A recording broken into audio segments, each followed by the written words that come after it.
Hermanos, recuerden que estamos llevando los estudios que hemos venido desarrollando y es con respecto a la búsqueda de la santidad que todo verdadero creyente está llamado a hacerlo. Estamos tratando con la relación que tienen estos medios de gracia con nuestro crecimiento en nuestra vida de santidad y más específicamente con los medios de gracia públicos, es decir, aquellos que brotan de nuestra comunión con los hermanos de la iglesia. Dios usa medios de gracia, y esa palabra gracia significa es que lo que recibimos a través de esos canales no somos merecedores de ellos. Pero esos medios de gracia son los que Dios, por medio de ellos, Dios nos bendice para hacer crecer a su pueblo en una vida de santidad. Y todo cristiano, hermanos, desea indefectiblemente crecer en santidad, es decir, desea mortificar ese pecado que todavía está presente en su vida y conformarse más a la imagen de Cristo. Cuando usamos la frase medios de gracia, temo que como estamos usando la palabra gracia, algunos pueden pensar que estamos diciendo que cosas como la palabra predicada, la cena del Señor y la comunión con otros y la oración puede salvarnos en y a través de sí mismos. Sin embargo, hermanos, esa no es la enseñanza de las Escrituras. Nosotros nos exponemos a estos medios porque ya lo somos, porque ya somos salvos. Y ahora, en nuestra salvación, necesitamos santificarnos. Y esa santificación solamente se logra cuando hacemos un uso apropiado y responsable de estos medios que Dios ha dispuesto para su pueblo. Entonces, lo que queremos decir con medios de gracia es que Dios utiliza estos medios como mecanismos para dar luz y fortalecer la fe salvadora que ya tienen todos los creyentes. Es el Espíritu Santo, hermanos, quien debe obrar. De hecho, a la tercera persona de la Trinidad se le llama el Espíritu Santo. Mire que no se llama Padre Santo ni el Hijo Santo, sino el Espíritu Santo. ¿Y por qué? Porque la obra específica que se le atribuye al Espíritu Santo es la de la santificación de nuestras almas. Y Él es quien debe obrar para llamar eficazmente al creyente a través de la predicación, y es el Espíritu Santo quien debe obrar en los medios de la predicación, la cena del Señor, la comunión con los santos y en las oraciones públicas para que sean eficaces. Sin embargo, se nos dice en la Escritura que Dios obra su gracia por medio de su pueblo a través de estos medios de gracia ordinarios. Ahora, en 2 de Pedro, capítulo 1, versículo 12, nos dice, gracia y paz sean multiplicadas. Ahora, ¿qué quiere decir Pedro, el apóstol Pedro, al escribir gracia y paz no sean multiplicadas? La multiplicación, por definición, aumenta algo. Entonces, ¿qué es lo que aumenta? Observen lo que dice después Pedro, ahí en 2 de Pedro, capítulo 1, versículo 2 al 4, dice, gracia y paz, o sea, multiplicadas, ¿en qué? En el conocimiento de Dios y de nuestro Señor Jesucristo. Noten que aquí, esos medios nos llevan a conocer más al objeto primordial de nuestro amor, lo cual es Dios. Si tú amas a Dios, si en realidad amas a Dios, te vas a exponer constantemente a los medios de gracia, porque entre más le conozcas, más le amas. Hay un círculo virtuoso. El amor hacia Dios, el amor a Dios nos lleva a conocerle más, y el conocimiento que adquirimos de Dios nos lleva a amarle más. Y sigue diciendo Pedro, como todas las cosas que pertenecen a la vida y a la piedad, dice Pedro, nos han sido dadas por su divino poder, mediante el conocimiento de aquel que nos llamó por su gloria y excelencia, por medio de las cuales nos ha dado preciosísimas y grandísimas promesas, para que por ellas llegases a ser participantes de la naturaleza divina. Y noten que aquí está hablando de la santidad, habiendo huido de la corrupción que hay en el mundo a causa de las concupiscencias, es decir, de los deseos de la carne. Entonces, ¿qué significa que la gracia le sea multiplicada a una persona? Cuando Pedro dice gracia y paz sea multiplicada, no está diciendo que una persona se deba convertir una y otra vez. Más bien está deseando que el cristiano por la fe llegue a comprender cada vez más esta gracia y reciba cada vez más alimento a través de esta para que pueda crecer en santidad. De hecho, Hay una codicia que es buena y es la codicia por querer tener más de Dios. Deseamos tener, bienaventurado el que tiene hambre y sed de justicia, porque ellos serán saciados. Hay algo que el creyente, aunque se sacie, desea y codicia con todo su corazón, y es crecer y conocer más a Dios, que es su objeto de amor. Y cada parte de la vida espiritual del creyente tiene que ver con la gracia de Dios.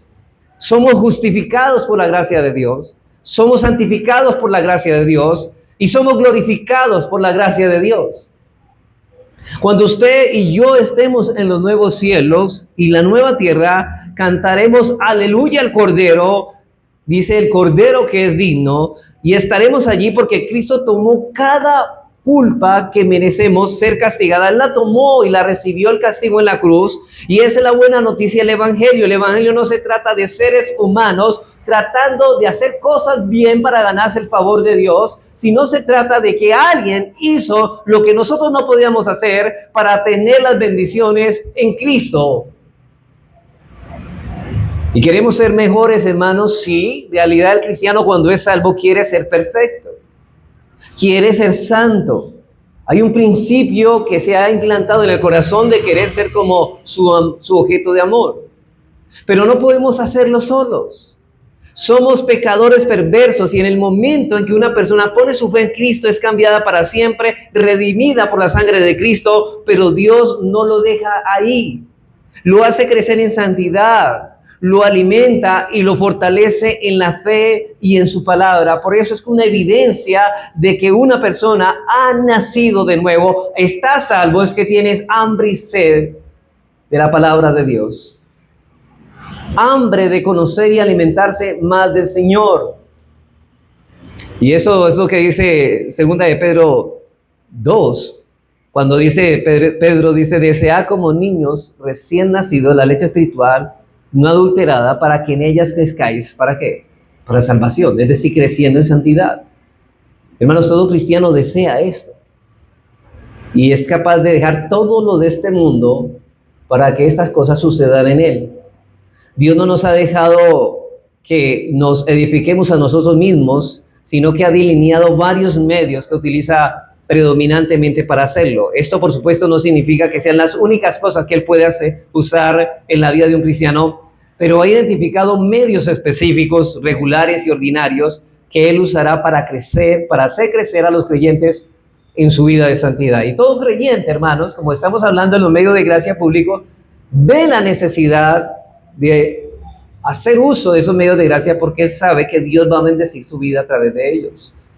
Por lo tanto, cuando decimos medios de gracia, no estamos hablando de cosas que salvan por sí mismas. Usted no se salva por tomar la cena del Señor, usted no se salva por orar, usted no se salva por escuchar la predicación con atención. No, esas cosas no traen salvación, sino que traen crecimiento en santidad a los que ya son salvos. Entonces, más bien nos referimos a las cosas particulares en que Dios usa estas cosas para aumentar su obra de gracia en aquellos que Él ya ha salvado. Y esta es una distinción clara que es necesario hacer, porque eso no significa que los medios de gracia puedan operar en sí mismos y por sí mismos. Los medios son aquellos canales que Dios utiliza para obrar en nuestra vida. ¿Usted quiere que el Espíritu Santo obre en su corazón? ¿Obre en su alma? Entonces, si ese es el deseo, usted tiene que exponerse a estos medios. Por eso es que el acudir a los cultos es tan importante, porque es a través de ellos que se dispensan esos medios de gracia para crecer. Así que ningún creyente podrá crecer en santidad si no hace un uso correcto, responsable e inteligente de esos medios de gracia públicos. ¿Y cuáles son estos medios de gracia? Bueno, hemos estudiado estos domingos, hemos venido estudiando el pasaje de Hechos 2:42. Primero, lo que decía ahí es someterse constantemente y fielmente a la predicación de la palabra de Dios de manera por hombres cualificados.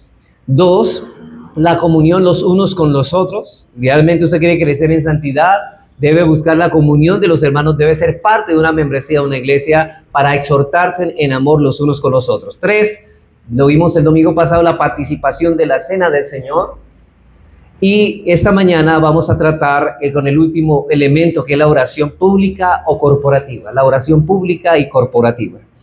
Vamos a mirar que estos hermanos de la iglesia primitiva de Jerusalén, si algo tenían como una cualidad que los distinguía como una iglesia verdadera, era la primera iglesia que existía después del Pentecostés, es que ellos perseveraban en la oración, noten eso, perseveraban en la oración pública o corporativa. Es decir, ellos tenían un firme compromiso de asistir a los cultos públicos de oración y no dejaban de hacerlo.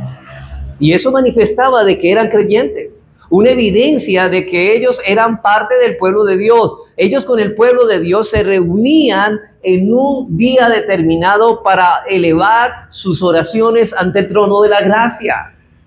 Hechos 2:42 dice, y perseveran en la doctrina de los apóstoles, en la comunión unos con otros, en el partimiento del pan y en las oraciones. Ahora, yo sé que los comentaristas, hay ciertos debates entre algunos comentaristas bíblicos respecto a este contexto en que se lleva a cabo esta oración que Lucas menciona en este texto. Algunos afirman que se refiere al hecho de que los creyentes aprovechaban las horas de la oración del templo de Jerusalén y se reunían en el templo a orar. Ustedes recuerdan, por ejemplo, en Hechos capítulo 3, de Pedro y Juan, ¿no? Que iban al templo de la hermosa a la hora de entre las 2 tardes, a las 3 de la tarde, para nosotros la hora novena para los judíos, y iban a orar. Ellos tenían esta costumbre de ir a orar al templo del Antiguo Testamento. Entonces Juan subían, y entonces algunos dicen que cuando el texto dice que ellos perseveraban en las oraciones, se refería a que en el templo había ciertas horas dedicadas a la oración y que los creyentes de Jerusalén aprovechaban para ir al templo porque aún no se había desvinculado el templo del cristianismo. Otros dicen que no es así, sino que se refiere a los tiempos de los creyentes específicos que apartaban para orar. Y yo me quedo con esta segunda definición, porque realmente, hermanos, el templo fue destruido en el año 70, ¿y cómo podrían llevar a cabo esta oración y permanecer si el templo fue destruido? Lo que se refiere es que, como decía en Juan 4, 24 y 26, cuando se encuentra con la mujer samaritana, que los verdaderos adoradores adorarán en espíritu en verdad, pero no en un lugar específico, sino en varios lugares a la vez, donde Dios le haya placido formar una iglesia. Así que ellos tienen un tiempo designado, de acuerdo, para elevar sus plegarias, para que el reino de Dios sea extendido, y a eso es que estaban comprometidos estos creyentes de la iglesia de Jerusalén. Dice en Hechos 4:23, miramos este caso de que apartaban horas o tiempos específicos para la oración. Ustedes recuerdan, hermanos, que los apóstoles fueron llevados al Sanedrín y muchos de los principales de los judíos les estaban impidiendo que ellos predicaran y que les impedían predicar el evangelio de Cristo. Y noten lo que dice en el versículo 23 del capítulo 4, dice, y puestos en libertad, vinieron a los suyos y contaron todo lo que los principales y sacerdotes y los ancianos les habían dicho. Y noten lo que dice el versículo 24. Dice, y ellos, habiéndolo oído, alzaron unánimes la voz a Dios. ¿Qué significa esto? Comenzaron a orar y dijeron, noten esto, soberano Señor, tú eres el Dios que hiciste el cielo y la tierra, el mar y todo lo que en ellos hay, etc. Ellos están orando. Están dirigiendo una oración en un momento específico, un grupo de personas que son miembros. Los mismos que estamos hablando de Hechos 2:42. Así que nos muestra que los creyentes de Jerusalén oraban como iglesia, no en el templo, sino reunidos como iglesia oraban. Y la pregunta es, ¿cuál de las dos interpretaciones es correcta? Personalmente, yo no puedo dar una respuesta segura a esta pregunta, pero lo que sí es claramente evidente por el contexto es que Lucas no estaba hablando de que los miembros de la iglesia de Jerusalén perseveraban en la oración privada. No, ellos perseveraban en las oraciones públicas. ¿Por qué? Porque las oraciones privadas se sostienen por las oraciones públicas. Hermanos, nosotros no podemos llevar una vida devocional privada de una manera apropiada, adecuada y fortalecida, a menos que hagamos uso de las oraciones públicas de la iglesia. Lucas se refiere por su contexto a las oraciones públicas, a la oración corporativa de la iglesia. Lucas está hablando de los creyentes de dicha iglesia poniéndose de acuerdo para orar. Pero también se refiere a la oración pública porque era algo que ellos hacían constantemente. Ellos perseveraban en esta clase de oración, es decir, ellos estaban fielmente comprometidos a orar con el pueblo de Dios.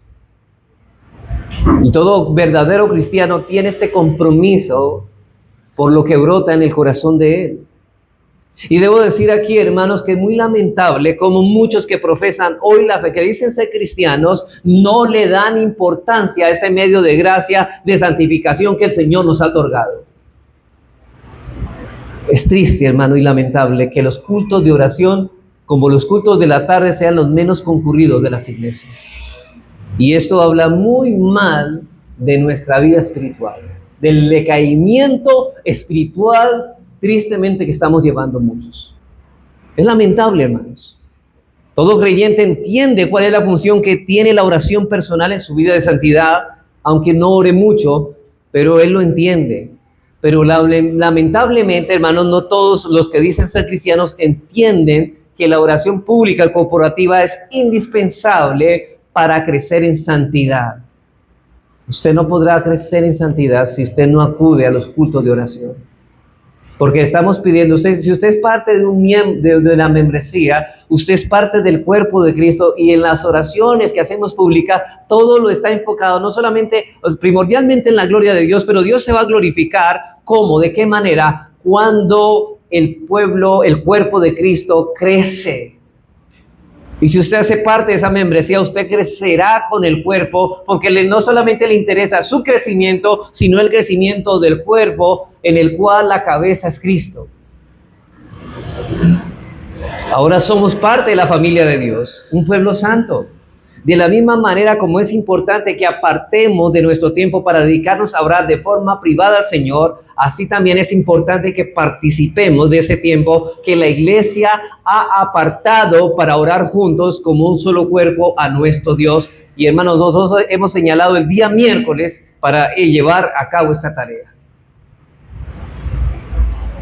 Y los que realmente ansían crecer en santidad van a hacer un uso responsable de ese medio. Hermanos, estamos rodeados de tanta ocupación de este mundo que muchas veces le damos más prioridad a los asuntos mundanales, a nuestros negocios de la vida, que a las cosas de Dios. Quiera Dios que en usted se produzca este deseo del Señor, que diga en su corazón: en los asuntos de mi Padre me es necesario estar.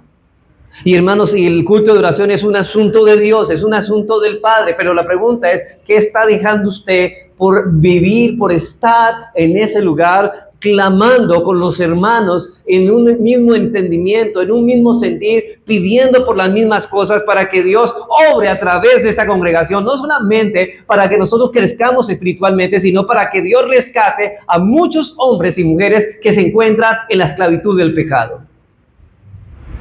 ¿De qué le sirve a usted predicar el Evangelio si usted no viene a orar por los que predica el Evangelio? Dice que nosotros debemos predicar para que la palabra de Dios venga con poder a los incrédulos. Pero eso no va a pasar, hermanos, si no dependemos a Dios como iglesia de oración. Una iglesia crece a medida que nosotros dependemos, en la misma medida en que nosotros dependemos de Dios en oración. Usted puede decir: bueno, pastor, yo lo acompaño en espíritu. Hermano, no es eso, no es bíblico. Yo no he dicho, los hermanos de Jerusalén los acompañaban de espíritu y estaban en la casa. No, ellos iban, se hacían presentes. Dice que unánimes estaban ellos reunidos y oraban. Hermanos, de la misma manera como es importante que apartemos de nuestro tiempo para muchas cosas, es importante que participemos de este tiempo. Por ejemplo, en Mateo 18, si alguien tiene duda de que esto es para la iglesia, porque una persona puede decir: bueno, eso era en ese tiempo. No, hermanos, estamos hablando de la iglesia. Y en Mateo 18 vamos a mirar, para poder entender este texto es necesario leerlo en el contexto. Por ejemplo, Mateo 18, primeramente lo que nos habla es de la disciplina eclesiástica. Hermanos, la disciplina eclesiástica solamente se puede llevar a cabo en el contexto de una iglesia constituida. Y eso es lo que dice Jesucristo en Mateo 18:15. Note esto, dice, por tanto, si tu hermano peca contra ti, ve y repréndele estando tú y él solo. La pregunta es, ¿quién es mi hermano? El que es miembro de la iglesia. Yo no tengo la obligación de reprender a una persona que asiste, sino a los miembros. Dice, si te oyere, has ganado a tu hermano, mas si no te oyere, toma contigo a uno o dos, para que en boca de 2 o 3 testigos conste toda palabra. Y si no lo oyere, a ellos dilo a quién.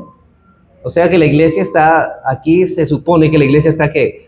Reunida, y si no oyere la iglesia, tele por gentil y publicano. El contexto de la disciplina eclesiástica se habla en el marco de una iglesia constituida, en medio de una membresía, de una iglesia constituida.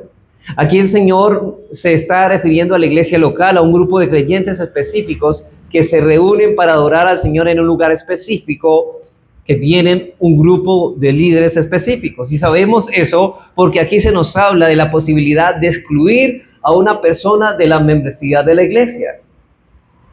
Estamos hablando aquí de una iglesia específica funcionando como iglesia con sus pastores y los miembros que la componen.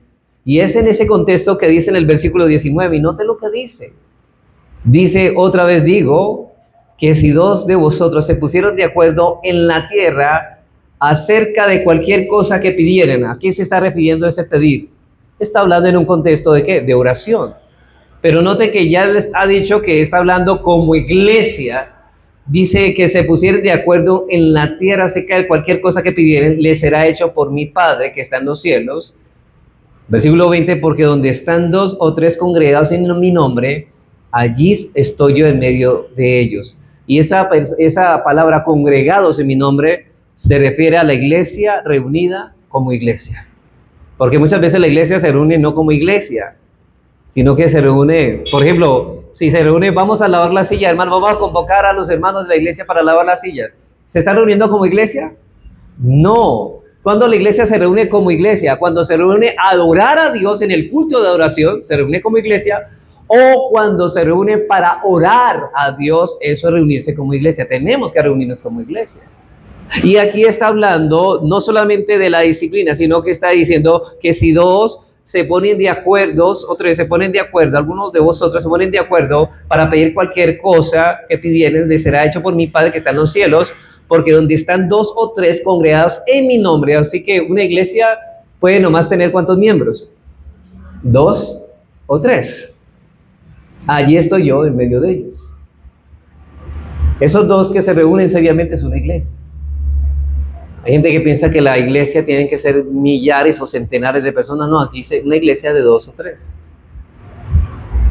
Así que ese 2 o 3 no se refiere a que 2 o 3 hermanos decidieron encontrarse en algún sitio para orar. Eso no está hablando ahí. Vamos a la pizzería, vamos a orar allá. No estamos hablando de eso. Aquí no se refiere aquí se refiere más bien a una iglesia reunida para orar, funcionando como iglesia, porque ese es el contexto de este pasaje. Y dice el Señor que cuando la iglesia se pusiere de acuerdo en la tierra acerca de cualquier cosa que pidiere, le será hecho por mi Padre que está en los cielos. Y hermanos, ¿en qué nosotros nos ponemos de acuerdo? En que eso sea la voluntad de Dios.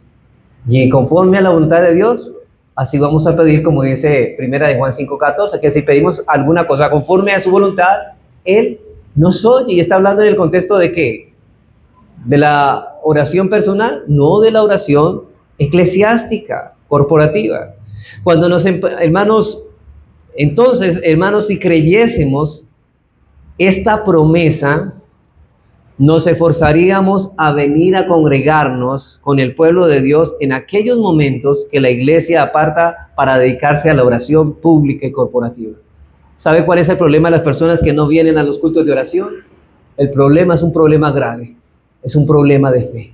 No le creen al Señor, no confían en el Señor, no quieren depender del Señor. Hermanos, una iglesia no puede crecer por los meros esfuerzos humanos o por la sabiduría humana. Eso sería orgullo y jactancia. Y eso es quitar a Cristo como la cabeza de la iglesia. La cabeza de la iglesia dice que nosotros como miembros debemos depender de la cabeza por su sabiduría y por su poder. Y ahí, hermanos, es donde nos reunimos de una manera comprometida para venir a pedir conforme a su voluntad para el bien de su reino. Así que cuando hermanos, ¿cuántos de nosotros nos empeñaríamos en venir a los cultos de oración si creyésemos esta promesa? Yo creo que nadie faltaría, hermanos. Así que lo que evidencia de alguien que profesa la fe a su indiferencia en asistir a los cultos de oración es un grave problema de fe, y esa persona no le cree al Señor, es simplemente porque no le cree. Porque él dijo, cuando 2 o 3 se reúnen en mi nombre, ¿qué dice él? Yo estaré ahí y responderé todo lo que pidieran, en todo lo que pusieren de acuerdo. ¿Cuántos de ustedes desean que la iglesia crezca espiritual y numéricamente? Es un deseo, ¿cierto? Pero hermanos, no todos se quedan deseos, debemos de actuar. Pero el problema es que no venimos porque no creemos. Eso no va a pasar nada si voy a oración. Eso, mire, nosotros hemos orado y no, falta de fe. Y ahí deberíamos decir como este hombre, Señor, ayúdanos. Ayúdanos. Mire, si usted no viene a los cultos de oración, dígale, Señor, por favor, ayúdame mi poca fe. O quizás no la tenga. Por favor, entonces, Señor, cambia mi corazón y hazme una nueva criatura, porque quizás yo no soy cristiano. Pablo decía, porque no son de todos la fe. Hermanos, pero si nos esforzamos en la fe, en hacer uso de este medio de gracia, porque confiamos en la promesa del Señor, esto hace, no solamente, hermanos, que se fortalezca nuestra fe, sino, hermanos, de que la fe nos va a mover más a querer estar aquí. Esto nos ayudará a crecer en santidad cuando venimos a participar en los momentos de la iglesia, que la iglesia se reúne a orar corporativamente como iglesia. Y es también en el culto de oración donde mayormente nos enteramos de los problemas y de las aflicciones que están viviendo nuestros hermanos. Hermanos, por eso me gusta que usted diga, no vino este día, está enfermo, hágalo saber para que la iglesia cuando se reúne ore por su salud, ore para que Dios haga su voluntad en usted.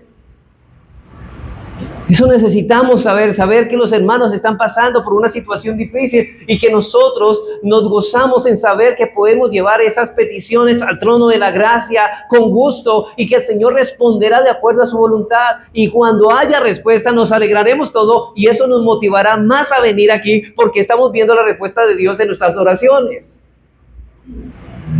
Eso, por supuesto, hermanos, nos mueve a orar por ellos, pero además a involucrarnos en ese problema de acuerdo a nuestras posibilidades.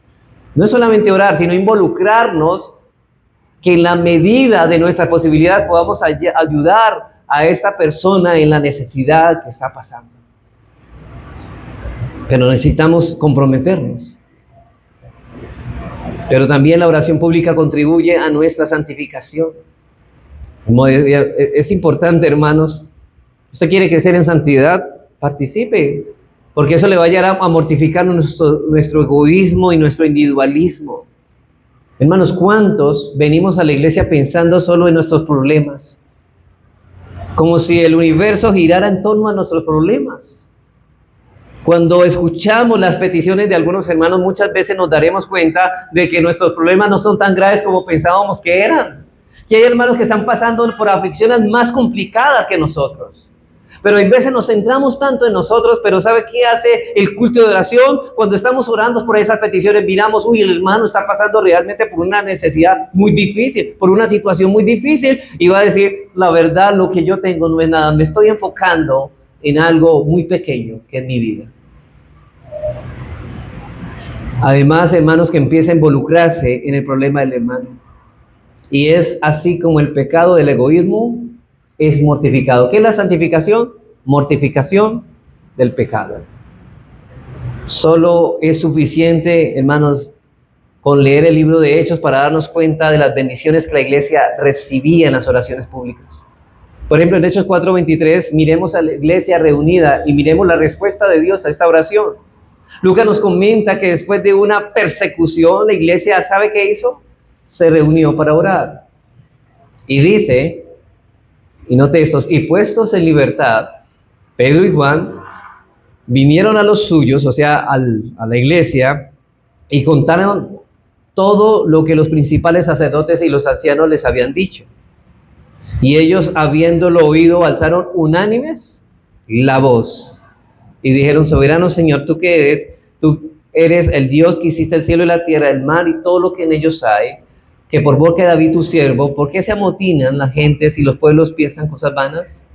Se reunieron los reyes de la tierra y los príncipes se juntaron en una contra el Señor y contra su Cristo, porque verdaderamente se unieron en esta ciudad contra tu Hijo Jesús, a quien ungiste, Herodes y Poncio Pilatos, con los gentiles y el pueblo de Israel, para hacer cuanto tu mano y tu consejo habían antes determinado que sucediera. Noten cómo estaban orando.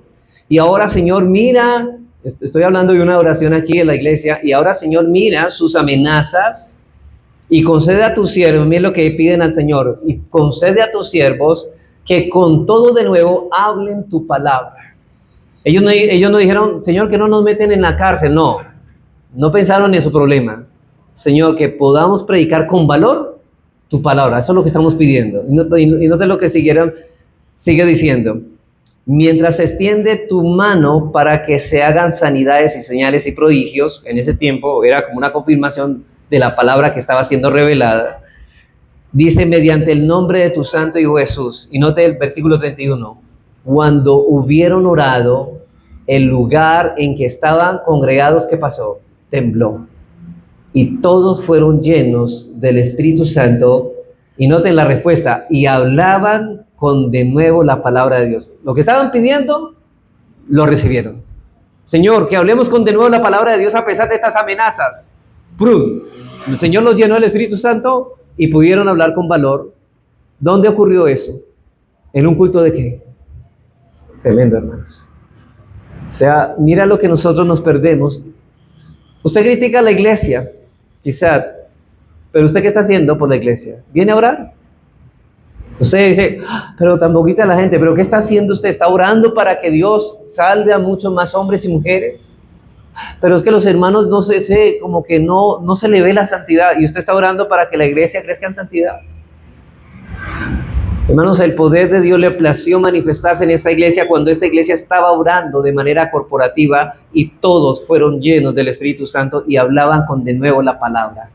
Y hermanos, no crea que esto a estos hermanos de Jerusalén los motivó a seguir orando, viendo la respuesta del Señor. Y más adelante en en Hechos 12, Lucas nos comenta cuando el apóstol Pedro estaba encarcelado por Herodes. ¿Qué hizo la iglesia? Yo sé que muchos había una causa injusta por haber encarcelado a Pedro. ¿Qué harían muchos hoy? Harían hacer un plantón allá al frente de la gobernación de Jerusalén. Exigimos justicia, exigimos su justicia. No. ¿Qué hizo la iglesia? En aquel mismo tiempo el rey Herodes echó mano de algunos de la iglesia para maltratarles. Y mató a espada a Jacobo, hermano de Juan, o sea, el primer apóstol que moría.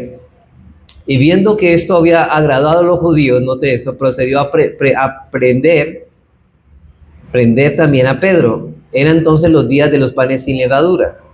Y habiendo tomado preso, le puso en la cárcel, entregándole a 4 grupos de 4 soldados cada uno, para que lo custodiasen, y se proponían sacarle del pueblo después de la Pascua. O sea, Pedro tenía ocasión de salir de esa guardia, hermano, no era inescapable humanamente. Así que Pedro estaba custodiado en la cárcel, pero note lo que dice, hermano. Esto merece pero, esos benditos peros de la Biblia, mire lo que dice: pero la iglesia hacía sin cesar oración a Dios por él. ¿Qué hizo la iglesia? Se reunió para orar por Pedro. Y noten que la iglesia no estaba escribiendo una carta de indignación al Senado romano por la injusticia que habían cometido contra el apóstol Pedro, o haciendo manifestaciones masivas al frente del palacio de Tiberio César. No estaban haciendo. ¿Qué hizo la iglesia? Oró. ¿Qué estaba haciendo la iglesia? La iglesia hacía sin cesar oración a Dios por él. ¿Y esto donde ocurrió? En un culto de oración. Hermanos, ¿y qué fuerza podía contra la iglesia que estaba haciendo oración a Dios sin cesar por el apóstol Pablo. Hermanos, si Dios está con nosotros, ¿quién contra nosotros? Pero eso cuando dependemos de Dios en oración. ¿Acaso podía el mísero imperio romano impedir que Pedro fuese liberado? Y por supuesto que no, hermanos. La iglesia hacía oración sin cesar por él. Y si continuamos, hermanos, leyendo el capítulo 13, encontramos a la iglesia de Antioquía dedicada a la oración pública también, como en este contexto. El Espíritu Santo mostró a quienes había apartado para la obra del Señor. ¿Se acuerda? Ellos necesitaban, bueno, ¿quiénes son los ministros? Por ejemplo, en cada iglesia deben orar para saber quiénes son los llamados al ministerio. Pues mire que aquí dice, ministrando estos al Señor y ayunando, dijo el Espíritu Santo, apartadme a Bernabé y a Saulo para la obra que los he llamado. ¿Dónde ocurrió esto? En el contexto de un culto de oración. Así que cuando oramos estamos manifestando como cuerpo, como familia de santos que somos, estamos manifestando, hermanos, con ello nuestra confianza, nuestra dependencia de Dios. Una iglesia que no ora adecuadamente como iglesia se encuentra desprovista de su fuente principal de poder. Una iglesia que no ora no tiene poder. Es una iglesia endeble y pronto a ser destruida por el mundo. Y hermanos, y es triste saber que hay muchas personas que le llaman culto de oración y en vez de hacer y estar orando, hermanos, ¿sabe qué? Vienen a predicar. Culto de oración y dieron una enseñanza. No, el culto de oración es para venir ¿a qué? A orar. A orar. Y hermanos, soy una persona que profesa la fe, y noten esto, y eso quiero aquí exhortarle, hermano. Si usted se considera creyente, le exhorto en esto. Si usted es una persona que profesa la fe y se ausenta voluntariamente de ese contexto sin una causa razonable, también está perdiéndose de las bendiciones que Dios ha designado al enviar en ese contexto. A usted no le importa lo que Dios da y no le importa depender de Dios. Usted está diciendo, yo soy suficiente, no necesito de Dios para predicar el evangelio. Yo no necesito de Dios para que mi vida crezca en santidad. Yo no necesito de Dios para edificar mi familia conforme al patrón de Dios. Dice la Biblia que si Jehová no edifica la casa, en vano trabaja los que la edifican. Y eso aplica para nuestras familias y también para la iglesia. Si esa iglesia no ora, realmente no hay iglesia. Porque si hay una cualidad que nos describe como cristianos, es que los cristianos oran. Los cristianos oran. Y una persona que no ora, difícilmente puede decirte que la gracia ha operado en el corazón. No todos los que oran son cristianos. Pero hermanos, todo verdadero cristiano ora. Segunda de Crónicas 7:14. Noten lo que dice para ir terminando. Si se humillare mi pueblo, sobre el cual, mire, ¿el pueblo quién es? La iglesia. Sobre el cual mi nombre es invocado, y oraren, y buscaren mi rostro, y se convirtieran de sus malos caminos, entonces, ¿qué pasa? Yo iré desde los cielos, perdonaré sus pecados, y sanaré su tierra. Eso es lo que va a pasar si nosotros acudimos de manera apropiada y sacamos tiempo para esto. Bien, hermanos, quiero concluir. Hermanos, quiero a Dios que estos sermones que hemos dado dentro de esta serie que se llama Buscando la Santidad, hemos hablado y hemos señalado los 4 elementos que describen a una verdadera iglesia que está en Hechos 2:42. Dios quiera que esto, hermanos, haya calado en su corazón y Dios los use para que nosotros tengamos una visión más profunda del rol que juega la iglesia en el crecimiento de nuestra vida de santidad. Pero no solo debemos desear tener más luz, sino también tener un corazón más sumiso y obediente. Porque cuando recibimos más luz, acerca de algo mayor es nuestra responsabilidad ahora. Así que si usted ahora tiene más entendimiento de esto, Dios le va a demandar con más severidad si usted no cumple con estos deberes. Usted está acumulando más ira para el día de la ira si se niega a atender este llamado. Pero por lo contrario, si usted dispone su corazón, evalúa y planifica para poder reunirse con el pueblo de Dios para orar, hermanos, dice que el Señor que Dios bendecirá las manos del hombre que busca al Señor. Dice él, clama a mí y yo te responderé y te enseñaré cosas grandes y ocultas que tú no conoces. Pero tienes que clamar con el pueblo de Dios. Aquí ninguno puede alegar ignorancia. Ustedes, ninguno de aquí puede decir, yo no sabía esto, lo acaba de escuchar, y su conciencia está ahora cargada de este deber. Y hay de usted que usted no, o más bien que usted omita este mandato. Así que ya hemos visto claramente la función tan preponderante que tiene la iglesia en la santificación personal. Entre mayor luz, mayor es nuestra responsabilidad. Una cosa es pecar por ignorancia y otra cosa muy distinta, pecar contra la luz que se ha recibido. Y sabe que la Biblia habla de los hombres condenados de esta manera.